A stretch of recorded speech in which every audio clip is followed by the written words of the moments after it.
mesti ada sifat kamalat dan takkan ada sifat-sifat yang naqisat. Itu kalau bahasa Arabnya. Jadi sifat kesempurnaan mesti ada pada dia. Itu sifat kamal. Kamalun kamala ni jawab ta'nis muannaskan dia kamalat. Bila kurang naqis, naqsun. Naqsun naqis.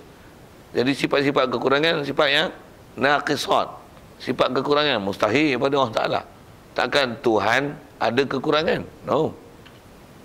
Jadi bila sebut dia sempurna, sempurna tu antara ciri kesempurnaan ni macam mana? Benda besar dalam bab kesempurnaan dan takkan ada kekurangan ialah mestilah semua makhluk berhajat pada dia. Yang keduanya, mestilah dia tak hajat pada sesuatu dan semua makhluk berhajat pada dia.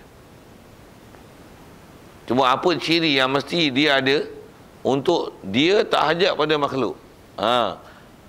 Hal tu yang diambil daripada kalimah la ilaha illallah yang ulama kita hurai dengan kaedah bahasa. Bila sebut la ilah aja mestilah maksudnya la maujud illallah. Maksudnya tidak ada sifat wujud melainkan Allah. Pasal untuk ada ciri sempurna tak hajat pada lain, tentulah dia ada. Begitulah seterusnya. Cuma kalau saya sekali lalu sebut yang kita akan belajar tu di belakang, tapi sebut di awal. Apa dia? Bila sebut kata tidaklah yang kaya pada setiap satu, yang tak hajat pada satu melainkan Allah, dia akan memahamkan mestilah untuk tak hajat pada satu mesti dia ada. Pasal bila dia tak ada, dia akan berhajat pada yang menjadikan wujud. Kedua, bila macam mana nak boleh dia tak hajat pada satu? Tentulah dia kidam, sedia. Maksudnya ada dia tanpa ada permulaan. Kerana kalau ada permulaan, mesti ada yang memulakan dia. Jadi mesti dia kidam. Lagi, dah dia ni sempurna, tak hajat pada sesuatu, tentulah dia takkan binasa. Pasal binasa, ada yang membinasakan dia. Sedikit kedah berfikir, macam mana ada yang boleh membinasakan dia? Adanya dia pun ada yang sedia. Siapa yang akan binasakan dia? Baqa. Mestilah dia tak serupa dengan kita. Pasal kita berhajat pada makan minum, tempat tinggal. Jadi tentulah dia tak serupa dengan kita. Mukhalafah lil hawadis. Pasal kalau dia pun berhajat, mestilah dia tak berhajat. Kalau tak hajat, kalau itu dia mesti mukhalafah lil hawadis. Lepas tu dia atas prinsip berhajat tadi, tentulah dia qiyam bi nafsi. Mestinya. Untuk dia tak hajat pada satu, mestilah dia mendengar. Pasal kalau dia tak mendengar, tentulah dia berhajat pada seseorang, sesuatu yang mendengarkan dia. Mestilah dia melihat. Kalau tidak, perlu sesuatu untuk menjelaskan kepada dia sesuatu apa yang dalam konsep penglihatan. Mestilah dia berkata-kata. Kalau kata dia bisu, siapa yang akan memaklumkan maklumat kepada kita untuk kita buat apa perintah dia? Melainkan dia lah kena beritahu. Kalau dia tak boleh berkata-kata, dia berhajat pada satu yang lain untuk memaklumkan sesuatu kepada kita. Subhanallah. Takkan sifat-sifat keberhajatan kepada sesuatu itu pada dia. Ini dasar yang tak ada siapa boleh engkarkan perkara ini. Bila kita sebut la ilah, tiada Tuhan yang disembah dengan sebenarnya melainkan Allah, yang Tuhan sebenar itu mesti sempurna. Antara ciri kesempurnaan itu ialah tak hajat pada sesuatu. Dan tak hajat pada sesuatu itu menghimpunkan pada situ ada berapa? Ada 11 itu. Wujud, kidam, baqa, mukhalafah lil hadis, qiyam bi nafsi, lagi sama, basar, kalam. Mengikut Abu Hasan Asy'ari 9. 8 situ. Kalau Maturidi tadi dah sama, basar, kalam, tentu sami'an, basiran, mutakalliman. Dan kena kata dia tak hajat pada satu. Kenapa dia tak hajat? Tak hajat pada satu tu selesailah. Itu dasar yang ulama dah kira dah satu persatu, semak dah. Tak dapat tidak, yang ni adalah ciri yang boleh dipahami bila sebut la ilaha illallah. Kemudian yang seterusnya, mestilah makhluk berhajat pada Allah Ta'ala. Semua makhluk mesti berhajat pada Allah Ta'ala. Macam mana yang menyebabkan mesti semua makhluk berhajat pada Allah Ta'ala? Tak dapat tidak. Pertama, ciri besar sekali, mesti dia satu. Dia satulah yang menyebabkan semua makhluk berhajat pada dia. Kalau dia dua, nanti ada tim A, tim B. Kalau 3, A, B, C. Mustahil. Itu badannya. Sebut mudah-mudah itu. Lagi, dah kata semua berhajat pada dia. Apa ciri yang mesti menyebabkan kita berhajat pada dia? Tentu dia kuasa. Kalau dia lemah, apa nak hajat kita pada orang lemah?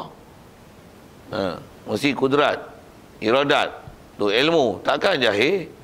Jahil siapa nak hajat pada orang jahil? Jahil masak tak boleh. Akhir kalau nisbah kita lah. Orang masak tak boleh, menulis tak boleh, membaca tak boleh. Apa hajat kita ke dia? Bahkan dia yang hajatkan kita, dia kena belajar orang kita.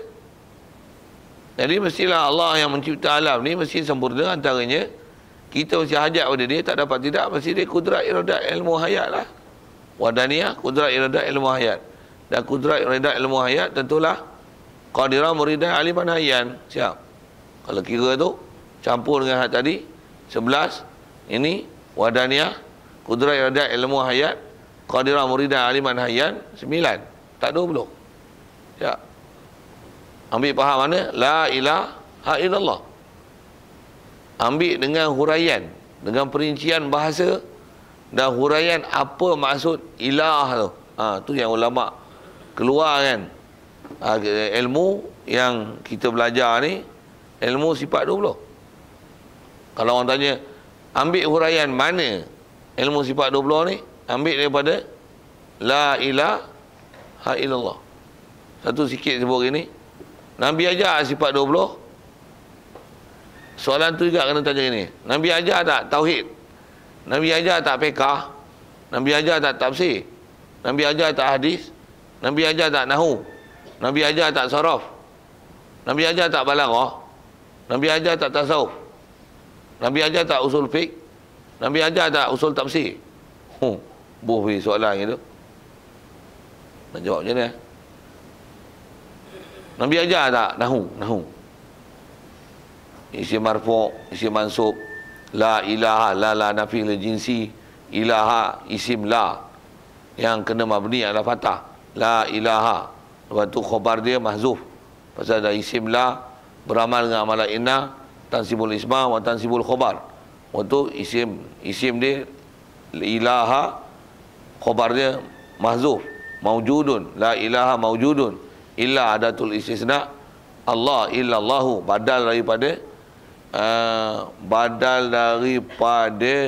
khabar isim, khabar la yang mahzuf. Itu khabar dia marfu', maka baca illallah hu. Ada tak Nabi ajar itu? Nabi tak ajar dengan sebutnya tu, tapi dia ajar. Kan dia berbaris kan? Nabi sebut macam mana? La ilah Allah, macam tu kan? Dia berbaris weh. La ilaha illallah. Berbaris weh. Bila berbaris, soal. Dalam tu dia ajar lah nahwu sebenarnya. Dia ajar, tapi dia tak ajar lah sebiji, sebutir gitu weh. Dia ajar tak? Illa adatul istisna, la nafi lil jinsi, isim la. Dia tak ajar gitu. Tapi ada tak nahwu dalam la ilaha illallah? Ada tak saraf dalam la ilaha illallah? Ada tak balaghah yang menggunakan uslub qasar, istisna, nafi dan istisna? Itu dipanggil uslub qasar dalam balaghah. Itu adalah kaedah untuk hasri syai'. Pasal tak ada Tuhan yang sebenarnya yang disembah melainkan Allah. Nabi ajar tak balaghah? Kena jawab, boleh jawab dua. Dia tak ajar dan dia ajar. Apa tu? Dia tak ajar apa? Dia tak ajar dengan nama ni lah ilmu balaghah. Dia tak ajar macam tu. Tapi dia ajar balaghah. Pasal terkandung dalam la ilaha illallah ilmu balaghah. Dia ajar tak nahwu? Dia tak ajar lah nahwu. Marfu' iradatu istisna, isim la, la nafi lil jinsi, tak malu amalan indah, tansibul isma wa tarwal khabar. Dia tak ajar nahwu macam tu. Tapi kandungan dia sebut la ilaha illallah, ada nahwu tak? Ada. Dia ada ajar, aku nak ajar maha subjek tauhid, ada? Tak ada, dia tak ajar itu. Tapi la ilaha illallah mengajar tauhid tak? Dia ajar sifat 20. Dia tak ajar sifat 20. Aku nak ajar maha Allah ni wujud kidam baqa' mukhalafah lil hawadith qiyam bi nafsi wahdaniyah qudrat ilmu hayat sama basar kalam qadirah muridah alimah sami'a basira mutakallimah. Dia tak ajar itu. Tapi ada dia ajar itu.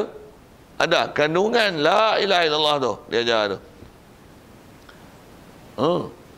Ini yang ulama keluarkan tu yang jadi sifat 20. Tu yang bila ulama yang pakar-pakar, tu yang asal kita punya sumber ilmu apa dia? Quran, hadis. Quran, hadis, betul? Asal Quran kita Quran hadis. Dua lah ilmu, Quran hadis, Quran hadis. Nahu mai mana? Saja kita kena faham macam tu sikit dulu. Sebelum belajar apa yang sepatutnya kita belajar bab akidah. Nahu mai mana? Mai Quran hadis kan? Hadis mai mana? Quran hadis lah, memang hadis mai mana hadis lah. Tapi ilmu hadis tu, disiplin hadis tu. Hadis ni mesti ada salah silah, ada sana an. Butuh ada ilmu masalah hadis, ilmu hadis sahih, hadis hasan, hadis dhaif, hadis musalsal, hadis mu'dhal, hadis munqati', hadis marfu', hadis mauquf, macam-macam nama. Ada 34 nama, sekurang-kurang nama istilah-istilah masalah hadis yang kena belajar. Mai mana? Mai pada Quran hadis ada nama mutawatir, hadis masyhur, hadis ahad, hadis gharib,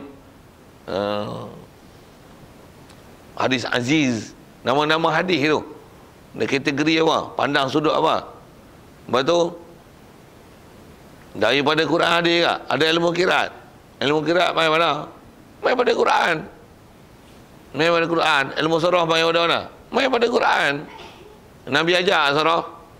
Boleh dua jawapan. Tolong jawab tak?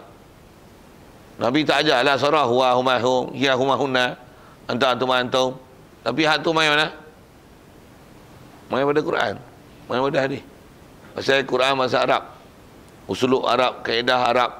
Yang tu pun sering saya sebut dengan bahasa itu.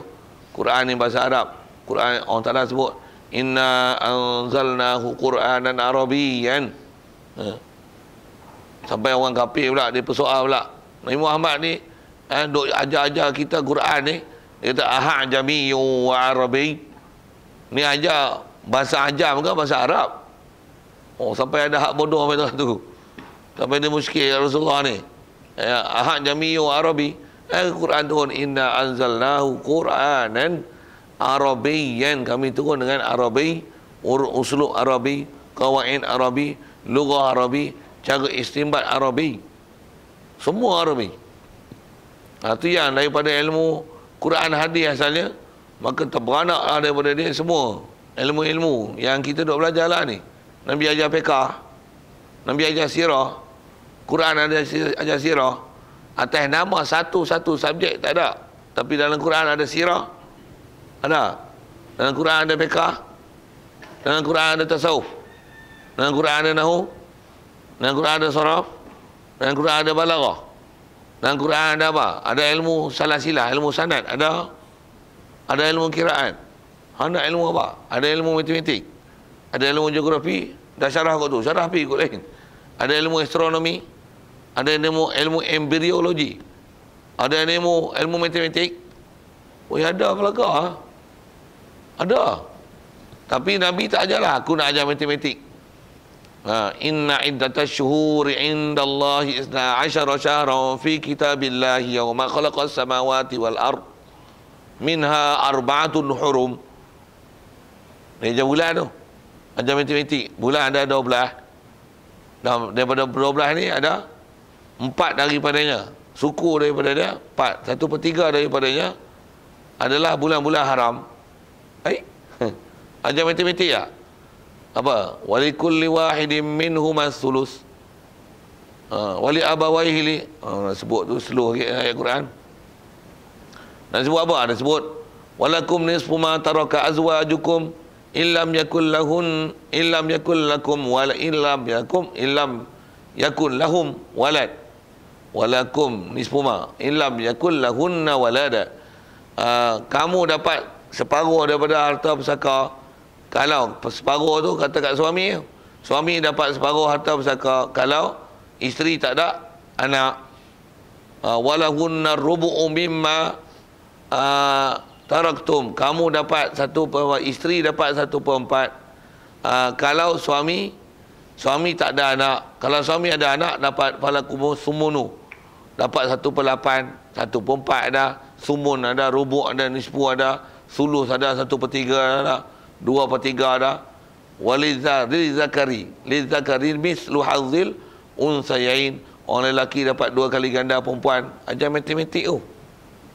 Tapi Nabi ajar tak? Oi, aku nak ajar matematik. Ada. Aku nak ajar peraid. Ada. Nabi tak pernah sebut dengan bahasa itu. Tapi ada lah peraid. Ada tak matematik? Ada. Ada sifat 20. Ada lah weh. Ada. Satu ada orang kata belajar sifat 20 ni mengarut. Bodoh. Ada. Dia pun tak kerti. Dia pun tak faham apa ulama ambil hurai. Satu kalau ada orang tanya itu, kita tak usah kata bodoh ada orang, kita ajar ni. Nabi ajar tak matematik? Quran ajar tak geografi? Dan Quran ada geografi. Wa minal jibali judadu wa minal jibali bidun. Lancar Quran tu tak ada power, slow.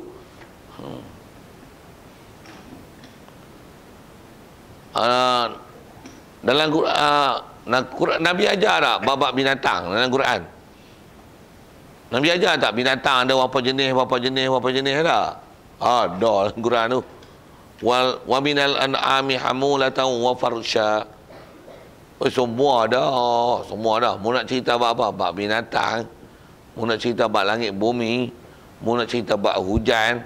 Mu nak cerita apa? Cerita kejadian anak dalam rahim. Benda-benda yang ahli sains dengan sains dan teknologi baru tahu dalam Quran ada. Semua ilmu. Ilmu apa? Ilmu apa?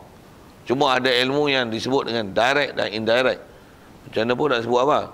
Dalam Quran ada tak ilmu sifat 20? Tu kita belajar. Dan ilmu sifat 20 pun ambil tak mana? Banyak sangat tempat kan? Tak. Ambil pada La ilaha illallah saja.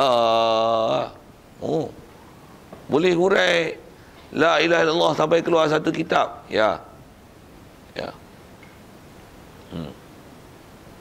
Saya mempericikan macam tu ulama saja. Tu yang kita belajar. Apa dia? Dan kalau kata kita belajar atas sebut asal ni, dia kata tu yang itu wajib atas mukallaf. Wajib usuli. Tahu dengan tafsil satu-satu 13 sifat. Mengikut Abu Hasan Asy'ari. Sikit lagi kalau sebut 13 je kah? Tak payah baca lagi kah? Sekurang-kurang 13. Macam mana kita belajar bab sembahyang? Sekurang-kurang sembahyang hampa mesti sembahyang 5 waktu sehari semalam. Macam mana kita belajar bab puasa? Sekurang-kurang puasa mu mesti puasa sebulan Ramadan setahun. Sekurang-kurang molek lagi macam mana? Puasa lah Isnin Kamai, puasa lah Asyura, Tasu'a, lagi Yaumul Tarwiyah, Yaumul Arafah, Yaumul Bid, Yaumul Sud. Tak pun puasa macam Nabi Daud, sehari puasa, sehari buka, sehari puasa, sehari buka. Tambah lagi. Tapi sekurang-kurang puasa Ramadan. Ni sekurang-kurang mau belajar apa? 20. Ada lagi tak sifat kesempurnaan Allah Ta'ala? Belajar awal je. Apa dia? Angka dia tak terhingga. Tiada siapa yang mengetahui angka tu melainkan Allah. Jadi banyak tak? Banyak lah. Untuk banyak mana? Kita dengar semua sudah berapa? 99. Larak belajar 99. Tera 20 pun tak belajar. Sebaik baiklah ulama kita boh 13. Kalau dia boh 130 macam mana? Lari tahu. Macam mana pun lari tak lari satu hal. Wajib ke belajar? Ya. Dan sikit lagi tengok. Kenapa 13 ni saja Abu Hasan Asy'ari? Pasal hak ni lah yang disebut pasal dia wajib usuli. Apa makna wajib usuli? Perkara asal. Yang ni mesti faham perkara yang sangat dasar. Tak faham hak ni, dia akan membawa kepada salahnya faham bab ketuhanan dalam bab lain. Baik. Jadi yang wajib antara kita belajar 13 sifat jua yang wajib bagi Allah Ta'ala. Dan kata dia 13 sifat jugalah yang kita wajib belajar yang mustahil.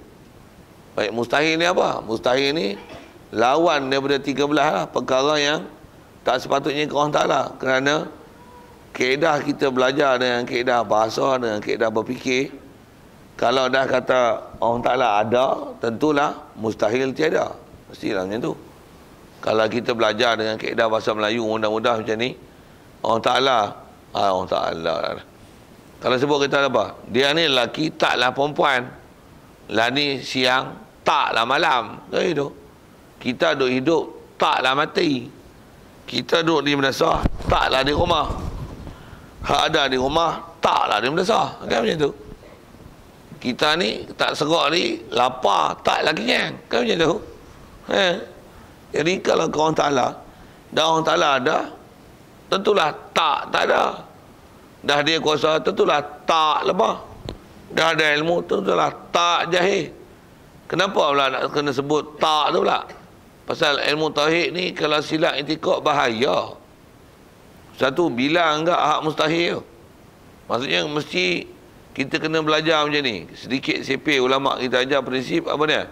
Kita kena belajar ke Allah Ta'ala ni, macam mana kita belajar nombor. Kalau kata belajar nombor dalam matematik, belajar nombor apa? Nombor genap, nombor ganjil. Dah belajar genap, ganjil tak ada sebut lah. Macam tu kan? Tak tahu, belajar dua-dua tu. Mula 1, 2, 3, 4, 5, 6, 7, 8. Mufir tu. Nombor genap apa dia? Genap 2, 4, 6, 8, 10. Bilang. Nombor ganjil 1, 3, 5, 7, 9. Wah, kira satu-satu. Pasal apa? Bagi kenal betul-betul nombor genap dengan nombor ganjil. Ada pula nombor perdana. Nombor perdana. Ataupun nombor janggal, nombor perdana tak? Nombor perdana apa? 1, 2. Lagi? 1 ada. 1 tak ada. 3. Lagi 5. 7. 9 tak masuk. 11. 13. 17. Lagi 31. Saya dapat lah. Saya apa yang kepala. Apa cari? Apa benda nombor perdana ni? Nyanyi matematik lah weh. Saya nak sebut apa ni ha? Nak sebut kena-kena satu-satu. Jadi kalau matematik kena-kena satu, Islam macam mana kita dah belajar lepas? Kena belajar Islam tu apa, kafir tu apa? Apa yang menyebabkannya di Islam? Apa yang menyebabkannya di kafir? Rukun Islam tu apa? Rukun, mana rukun kah? Mana syarat kah? Yang ni Allah Ta'ala pun bila dah kenal hak wajib, tentulah hak wajib yang mesti, hak tak wajib, hak mustahil tu apa dia pula? Okey. Satulah tak dapat tidak. Sian dia kata wajib juga atas kita mukallaf, mesti kena hak mustahil. Baik. Jadi yang 13 hak wajib, 13 mustahil atas Allah Subhanahu Wa Taala, dan satu sifat yang harus bagi Allah Ta'ala. Harus satu. Satu rasanya hak wajib sedang, hak mustahil itu pun rasanya sedang aja. Cuma satu harus pada Allah Ta'ala apa? Sebut pi sekali lalu. Harus pada Allah Ta'ala satu saja. Kalau dengan sebutan, apa dia sifat harus pada Allah Ta'ala? Harus pada Allah Ta'ala membuat atau meninggalkan mungkin. Fi'lu mumkinin au tarkuhu. Wajah izun fi haqqihi ma'amkana ijadan ni'daman karizqihil ghina. Harus pada Allah Ta'ala mengada atau meniadakan mungkin. Istilah Arab, istilah tu pun ada campur bahasa Arab sikit. InsyaAllah kita jumpa satu-satu tu. Jadi dia nak sebut ni, nak sebut apa? Nak sebut awal-awal kat kita bila kata beriman pada Allah Ta'ala, maksudnya mestilah i'tiqad Allah Tuhan sebenar, mesti ada pada dia sifat kesempurnaan, takkan ada sifat kekurangan. Ciri dia mesti dengan istilah huraian dia, kaya pada setiap satu makhluk, mesti semua berhajat pada dia, dan terkandung dalam tu 13 sifat sekali lalu dah sebut tadi, yang wajib kita tahu cara tafsili. Hak wajib 13, mustahil 13, dah harus satu. Hak tu adalah bab yang mesti kita faham. Bila sebut beriman dengan Allah Ta'ala, selesai dengan hak tu, baru selesai beriman dengan Allah Ta'ala. Dan kita ni selesai lagi. Tak selesai lagi. Pasal apa? Baru sebut angka 13. Apa dia tu? Boleh bilang bagus. Waktu satu-satu mesti faham istilah apa dia wujud kidam bakok tu. Lepas tu ambil huraian apa dia beri. Lepas tu mestilah ada hujah dan dalil untuk mensabitkan sifat ni ke Allah Ta'ala. Dan bila sabit sifat ni dengan dalil, akalnya, nakalnya, yakin semua ni ke Allah Ta'ala, dengan prinsip tu kita berpegang dan itikad itulah Allah Ta'ala, baru selesai bab pertama. Apa dia? Percaya, beriman dengan Allah Ta'ala. Baru selesai. Jadi kalau ada benda tak selesai lagi, tambah pula ada silap, maksudnya walaupun kita itikad Allah Ta'ala Tuhan sebenar, tapi ada itikad salah. Contoh misal, macam Wahabi duk kata apa? Allah Ta'ala duduk di langit. Duduk di langit. Allah Ta'ala ada tangan, Allah Ta'ala ada muka. Awal-awal dia orang ajar tauhid, ajar hak tu lah. Allah Ta'ala ada tangan, Allah Ta'ala ada muka. Allah Ta'ala ada duduk di langit. Cuma nampak macam elok sikit dia kata macam ni. Allah Ta'ala ada muka-muka yang layak dengan dia. Tangan-tangan yang layak dengan dia. Allah Ta'ala duduk di arah yang layak dengan dia. Dia bunyi layak tu nampak macam bagus lah sikit. Tapi salah akidah tu. Layakkah muka Allah Ta'ala? Layakkah tangan Allah Ta'ala? Layakkah duduk di arah Allah Ta'ala? Bahasa mudah macam ni. Kalau duduk di arah, kalau arah tak ada esok, dia duduk di mana? Jadi duduk di arah tak layak tu. Muka juzuk dan anggota. Jadi dah serupa orang kita ada juzuk anggota. Mustahil tu. Mana juzuk anggota? Jadi benda tu tak layak sedangkan kita belajar mesti Allah Ta'ala sifat sempurna. Dan sempurna tu mesti ada kelayakan yang munasabah dengan Allah Ta'ala, dengan Tuhan. Jadi kalau muka dengan mana juzuk anggota, kalau kata berada di arah dengan mana ambil manfaat, salahnya akidah. Dan salah tak mana tu? Salah batal semayang ke apa? Salah batal akidah, jadi kafir tak beriman lagi namanya. Betul lah. Nombor satu, kita diwajibkan belajar hak wajib dan lawan yang mustahil, dan nisbah satu tu harus. Okay. Ikut apa kita sebut tu sekali lalu ya. Nak menunjukkan apa yang wajib atas kita dan sikit rumusan balik apa yang kita telah belajar dulu. Yang bila disoal macam mana beriman Allah Ta'ala, beriman Allah Ta'ala mesti beriman ini. Jadi kalau sekali lagi sebut apa dia? Pertama mesti itikadkan Tuhan sebenarnya Allah Ta'ala. Sebenar pun maksudnya kita nafi la ilaha illallah tu, tiada Tuhan yang disembahkan sebenarnya. Maksudnya memang Allah lah satu-satu Tuhan sebenar. Lain pada Allah Ta'ala itu tak termasuk pun dalam senarai Tuhan sebenar, pasal itu adalah bukan Tuhan, tapi dialah yang disangka sebagai Tuhan. Itu pertama. Lepas tu mestilah ada pada dia sifat kesempurnaan, takkan ada sifat kekurangan. Wajib atas kita belajar atau perinci 13 tu yang mesti diselesaikan dalam bab ketuhanan. Baik, maka kita mula bilang sifat yang 13 itu. Baru nak bilang. Soal tu tentu. Kalau ada berkenaan tentang apa yang kena belajar bab ketuhanan ni. Habis ni selesai esok. Habis bab ketuhanan, baru dia masuk bab dia akan cerita malaikat.